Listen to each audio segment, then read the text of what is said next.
media has become. Here to discuss the controversy surrounding the rapid normalization of selling sexually explicit content online, tax attorney Rebecca Walser, along with Newsmax correspondent Christina Thompson and former New York Congresswoman and Independent Women's Forum board member Nan Hayworth back with us on set. Christina, I'm going to start with you.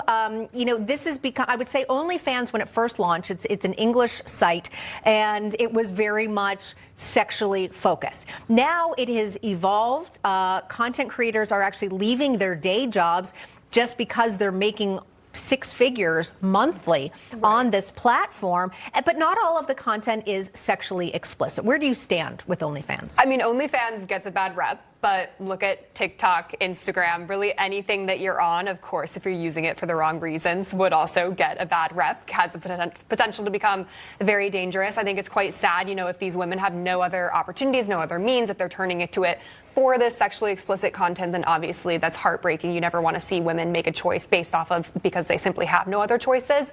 But OnlyFans, you're right, it's used for a lot of other things besides just the things that we view it as being a negative for. Yeah, it has evolved a lot. Nan, I want to get to the illegal immigrants potentially using it, following those reports. They're using it for some of their legal fees.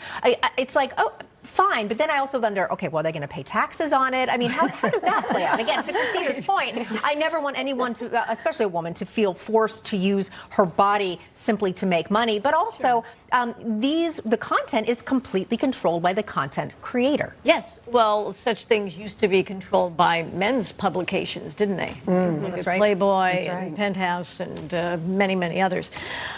So in that sense, I suppose this is empowering for these women.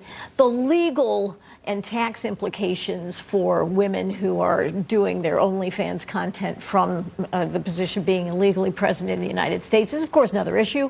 And I hope that, the Immigration Naturalization Service will work that out.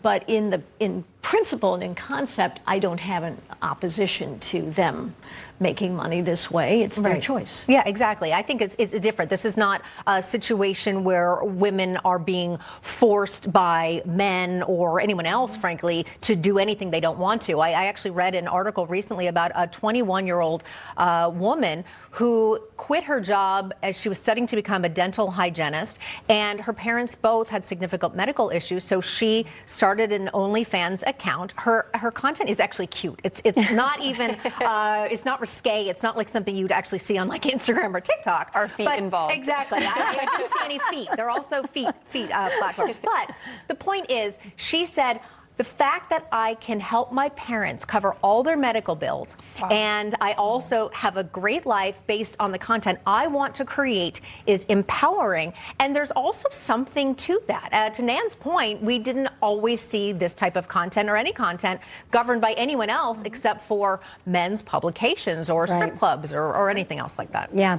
Katrina, I'm not for monetization of sex necessarily, but I am a libertarian. And let's face it, this is one of the oldest transactions in the history of time. It's not going to go anywhere. And so to the point that women are the ones creating the content, they're the ones deciding to cross what lines they've set for themselves, and then they're reaping their direct reward. It's not going to some publication that they're getting paid a fee for. I'm happy for all of that. There are some concerns, unlike this migrant that's using it for legal defense. There are some concerns that you do have people that have pimps out there that are forcing them to create accounts and then forcing them to monetize that's not okay. this. And then that's a difference. But yes, it is. As long as these women are making these choices and they're reaping the reward, I'm a libertarian. It's going to exist. It's the oldest transaction in the book. So, I mean, let's just keep safety protocols in place, and otherwise it is what it is. And again, I also want to point out, it started as a much more hyper-sexualized. There's still a lot of that content on it, but now people are creating cooking segments, and men are on there, and they have like their workout routine. So again, this has evolved and it has become a money-making enterprise. So it'll be interesting to see how it evolves over time. All right, Rebecca, Awesome. Christina, and Nan, great conversation on The Other View. Thank you. Thank you.